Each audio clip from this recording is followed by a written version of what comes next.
آیت اللہ مرشی نجفی، ان کو براہ راست کچھ امام زمانہ علیہ السلام نے نصیحتیں کی، وہ ظاہر ہے صرف ان کے لیے نہیں تھی بلکہ ان کے تھرو ہم تک اس پیغام کو پہنچایا تھا۔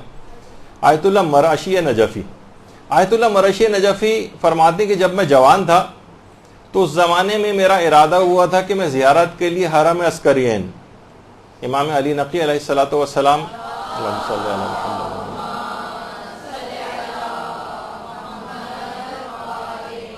اور امام حسن عسکری علیہ الصلوۃ والسلام اللہم صلی علی محمد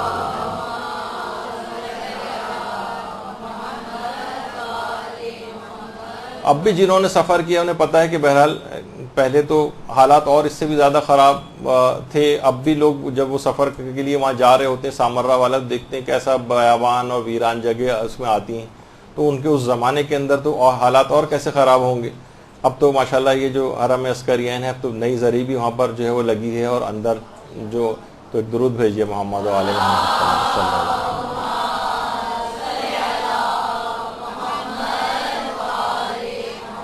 تو کہہ رہے ہیں میرے ایک تو ان دونوں ائمہ کے قبور کی زیارت کے لیے بھی تھا ارادہ، اور حرم سید محمد جہاں وہ قربانی وغیرہ بکرے کی جاتی ہے وہاں عام طور پر دیکھیے اب اس نام لحاظ سے وہ ان کا نام مشہور ہو رہا ہے۔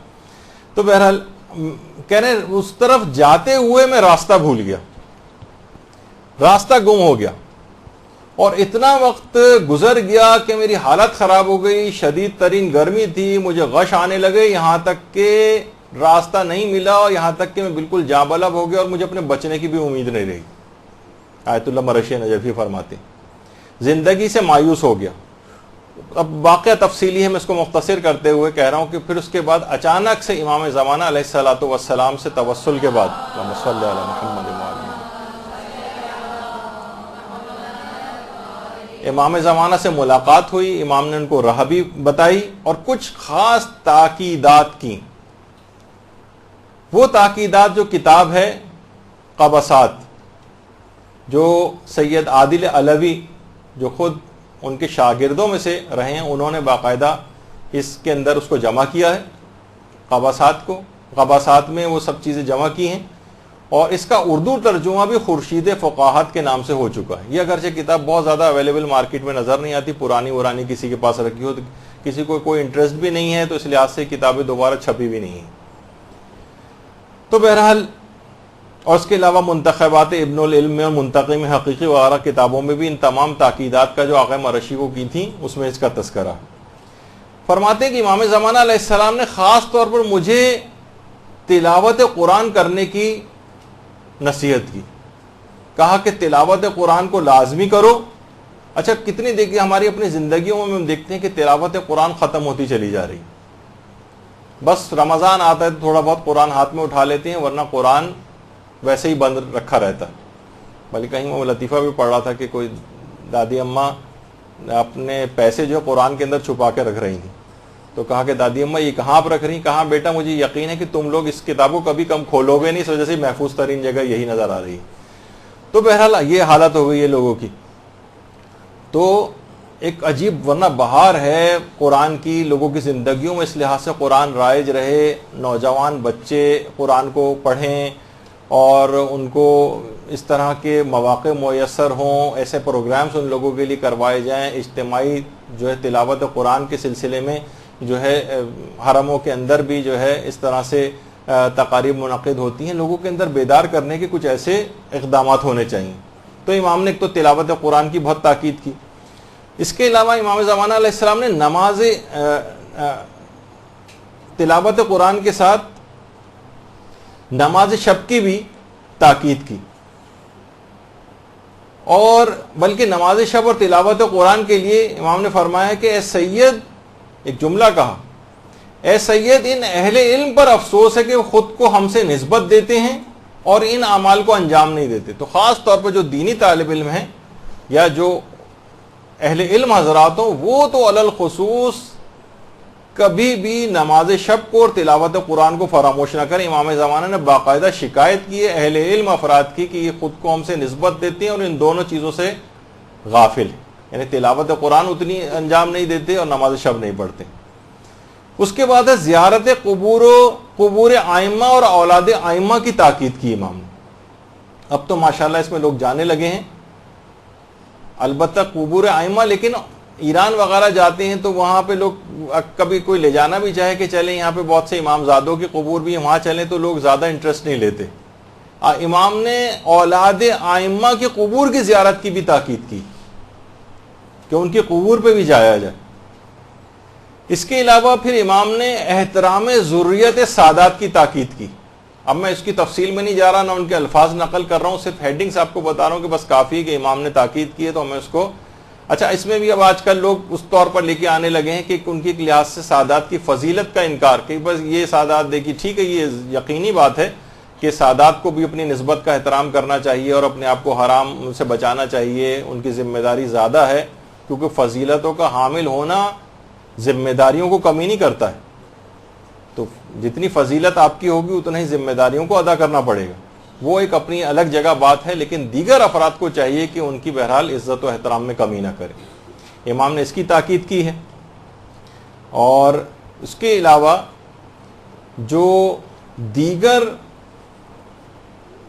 علماء کی قبور ہیں, شہداء کی قبور ہیں, صالحین کی قبور ہیں, وہاں بھی ضرور گاہے بگاہے زیارت کے لیے جائیں.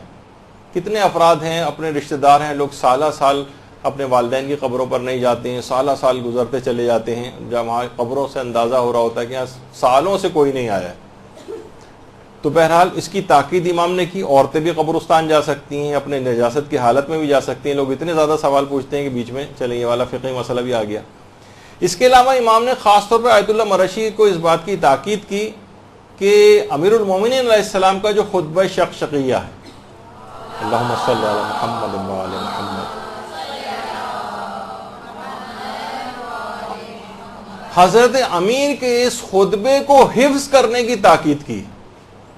اور ایران میں باقاعدہ اس کے پروگرامز بھی ہوتے ہیں, خطبہ شقیہ باقاعدہ طالب علموں کے لیے, حتیٰ کہ استادوں تک کے لیے اس کا مقابلے ہوتے ہیں کہ جو بھی کرے گا اس کو اس میں انعامات بھی لکھے ہوتے ہیں. اسے زیارت کربلا کے لیے بھیجا جائے گا, مشہد کی زیارت کے لیے بھیجا جائے گا, اور مختلف جو ہے اس طرح کے ان کو انعامات, مقابلے کی فضا, تاکہ لوگوں کے اندر, یہاں پہ بھی ہمارے جو مدرسے کے مسئولین ہیں, میں بہرحال ان سے یہ درخواست کروں گا کہ بچوں میں اس طرح کی چیزیں, کہ خود حضرت حجت نے باقاعدہ کہا کہ خطبہ شقیہ جو ہے اس کا جو متن عربی والا ہے اور اس کا ترجمے کے ساتھ اس کو جو ہے حفظ کریں.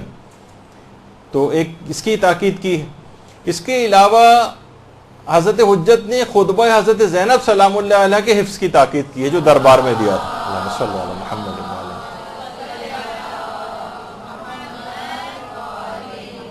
باقاعدہ مدارس میں مسئولین کو بچوں کو سلیبس میں شامل کر کے یہ چیزیں حفظ کروانی چاہیے. امام زمانے کی خواہش تھی کہ آیت اللہ مرشی نجفی تک سے یہ بات کہی. اور اسی طریقے سے امام نے خاص طور پر والدین کی خدمت کی تاکید کی ہے, خواہ وہ زندہ ہوں یا مر گئے ہوں. اب مرنے کے بعد خدمت کیسے ہوگی؟ یقیناً ان کے واجبات کو انجام دینا, ان کے لیے دعائے خیر کرنا, ان کے لیے تلاوت قرآن کرنا, ان کے لیے اعمال صالحہ انجام دینا, ان کے لیے حج و عمرہ و زیارات کا ثواب کو ہدیہ کرنا وغیرہ وغیرہ, جتنی بھی چیزیں خواہ زندہ ہوں خواہ انتقال کر گئے ہوں, خاص طور پر تاکید کی ہے. اور ایک اور چیز جس کا آج کل بڑا مذاق اڑایا جانے لگا ہے, امام زمانہ علیہ السلام نے آیت اللہ مرشی سے کہا کہ ایک عقیق جس پر 14 معصومین کے نام کندہ کیے جائیں اور اس کو میت کے منہ میں رکھنے کی تاکید کی. اور الحمدللہ مدرسے کو بھی افتخار رہا ہے کہ باقاعدہ ہم نے اس میں اپنے کفن بیگ کے اندر عقیق کے اوپر باقاعدہ پرنٹنگ کروا کے ائمہ کے نام, اور وہ اس میں تاکہ مردے کے منہ میں رکھا جا سکے. اور اس چیز کو آغا سیستانی نے بھی, اور جتنے مراجع جنہوں نے العروۃ الوثقیٰ پہ حاشیہ لکھا ہے, سب نے اس کی تاکید کی اور عروہ کے اندر اس کو جو ہے نقل کیا. امام زمانہ نے الگ سے آیت اللہ مرشی کو اس بات کی تاکید کی تھی کہ, اور ابھی بھی کسی کو چاہیے تو ہمارے یہاں مدرسے سے اویلیبل ہوتا ہے, کوئی الگ سے کسی کے پاس کفن موجود بھی ہے تو الگ سے بھی عقیق لے سکتا ہے. اچھا, پھر اس کے بعد امام زمانہ علیہ السلام نے نماز جماعت میں شرکت کی تاکید کی. اس میں بھی جتنی ممکن ہو سکے, اور بہرحال کچھ ایسے انتظامات مساجد کے اندر کرنے چاہیے کہ بہت زیادہ گھنٹہ بھر ایک مسجد کے اندر نماز کے اوقات میں لگ جاتا ہے, تو لوگ عام طور پر اس وجہ سے بھی اس میں شریک نہیں ہو پاتے ہیں. جس قدر ممکن ہو اختصار کے ساتھ. ایران میں اس طرح سے ہوتا ہے کہ بس اختصار کے ساتھ نماز ہوئی اور ختم ہو گئی تاکہ لوگ آرام سے آ جا سکیں, گھنٹہ بھر نہ لگے.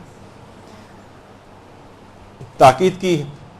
اس کے علاوہ امام نے فقہ, حدیث اور تفسیر قرآن کے مطالعے کی تاکید کی. روزانہ کی بنیاد پر فقہی مسائل, احادیث مبارکہ, تفسیر سے ایک نہ ایک صفحہ آپ ضرور پڑھنے کی عادت ڈالیں. امام زمانہ کی خواہش ہے, امام زمانہ ہم سے یہ چاہتے ہیں. اس کے علاوہ امام نے نہج البلاغہ اور صحیفہ کاملہ کا مطالعہ کرنے اور اس کی دعاؤں کو حفظ کرنے کی تاکید کی. مثلا بچوں کو واقعتاً دعائے عافیت ہے, والدین کے حق کی دعا ہے, یا جو بڑے ہو گئے ہیں ان کے لیے اپنی اولاد کے حق کی دعا ہے, موت کو یاد کرنے کے لحاظ سے ایک دعا ہے. کتنی صحیفہ کاملہ کے اندر اگر آپ دیکھیں, نہج البلاغہ کے اندر کلمات قصار, کتنے قیمتی امام کے جملے اس کے اندر ہیں. باقاعدہ کورس سلیبس کے اندر یہ چیز شامل ہونی چاہیے. ان دعاؤں کو باقاعدہ, بچے آپ دیکھیں کتنے بڑی بڑی چیزیں, اتنی موٹی موٹی کتابیں پوری حفظ کر لیتے ہیں, تو یہ ایک دو صفحے کی چیزیں, دعائیں نہیں یاد کر سکتے. وہ بالکل کر سکتے ہیں, بس ہم اس میں دلچسپی نہیں لیتے. اچھا, اس کے بعد واقعہ بڑا تفصیلی ہے. بہرحال آخر میں آیت اللہ مرشی نجفی نے کہا کہ مولا مجھے کچھ دعا دیجیے اس ملاقات میں.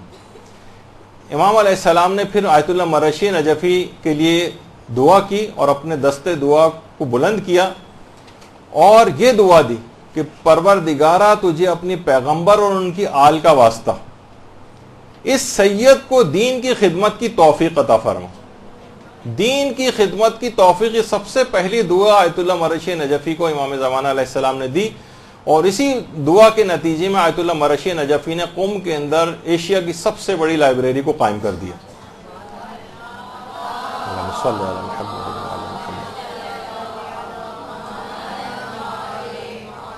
حرم معصوم قم سلام اللہ علیہ کے بالکل سامنے ان کی قبر بھی ہے, آیت اللہ مرشی نجفی کے, اور ان کا کتاب خانہ بھی ہے جہاں پر, اور بہترین بہت ہی بڑی لائبریری جو ہے وہاں پر قائم کی گئی. اور اس کے بعد امام زمانہ علیہ السلام نے اگلی دعا کی کہ پروردگارہ اسے مناجات کی لذت و شیرینی عطا فرما.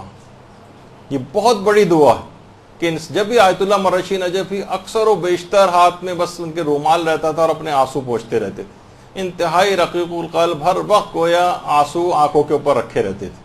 مناجات کی ایسی لذت اور ایسی شیرینی عطا ہوئی تھی امام زمانے کی دعا کے نتیجے میں. اور کہا کہ پروردگارہ اس کے لیے اس کی محبت لوگوں کے دلوں میں قرار دے اور اس کو ہر طرح کے شیطانی شر سے محفوظ فرما, خصوصاً حسد سے. الگ سے دعا کی, کیونکہ علماء کے لیے روایتوں میں ہے کہ جو صاحبان علم ہوتے ہیں ان میں آپس میں ایک حسد کی کیفیت پیدا ہو جاتی ہے, تو کہیں خدا نخواستہ علم کے بڑھنے کے ساتھ یہ چیز پیدا نہ ہو جائے. بعض اوقات اپنے ہم درسوں کے ساتھ پیدا ہو جاتی ہے, بعض اوقات صاحبان علم کی آپس میں ہونے لگتی. اور اس کے بعد امام زمانہ علیہ السلام نے تحفے میں آیت اللہ مرشی نجفی کو خالص تربت امام مظلوم یعنی خاک شفا, اللہم صلی علی محمد و آل محمد, ایسی خالص تربت امام مظلوم دی کہ جس کے ساتھ کوئی اور خاک مخلوط نہیں تھی, بالکل خالص. آیت اللہ مرشی نجفی پوری عمر جب تک زندہ رہے اس خاک شفا کو اپنے جسم کے ساتھ لگا کر رکھتے تھے اور وصیت کر کے گئے تھے مرنے کے بعد میری قبر میں اس خاک شفا کو ڈالا جائے. آیت اللہ مرشی نجفی جس وقت قبر میں لٹایا گیا تھا, ان کو اس کے بعد وہ خاک شفا ان کے چہرے کے سامنے اور ان کے گال کے نیچے اس خاک شفا کو رکھا گیا تھا. اور آیت اللہ مرشی نجفی نے صرف امام مظلوم کی نہیں بلکہ جتنے بھی ائمہ اطہار تھے ان سب کی قبور کی مٹی اپنی پوری زندگی میں مختلف کاوشیں کر کے جمع کی تھی. اور اس کے علاوہ آیت اللہ مرشی نجفی کو امام زمانہ علیہ السلام نے ایک عقیق کی انگوٹھی بھی تحفے میں دی تھی.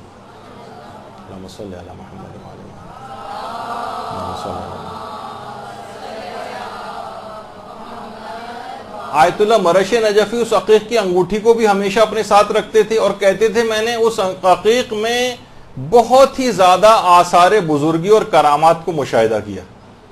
اچھا, اب آج کل ایک اور بھی چیز ہو گئی, یہ پھر آپ کو جگہ جگہ میں ان چیزوں سے آگاہ کرتا جاتا ہوں کہ عقیق کے خلاف بھی ایک کیمپین شروع ہوئی ہے کہ یہ پتھر ہے, یہ کہ لوگ اپنی زندگیوں پہ سوچتے ہیں کہ بڑا اثر انداز ہوتا ہے اور جو ہے یہ فضول لوگوں نے پہننا شروع کر دیا ہے اور اپنے حاجت روائی سے کرنے لگے بغیر جبکہ کسی کی نیت نہیں ہوتی ہے، کیونکہ حکم ہے اس کا اور اس کی خود خاص ان سے فوائد حاصل ہوتے ہیں نماز کے دوران جب بھی اس کو پہننے کا حکم ہے، تو اس کے خلاف بھی ایک چیز دیکھیں، امام اس کی اہمیت کے پیش نظر امام نے وہ عقیق کی انگوٹھی تحفے میں دی تھی، اور خود آقا مرشی کہتے ہیں میں نے بہت آثار بزرگی اور اس میں کرامات مشاہدہ کی ہیں اس عقیق میں۔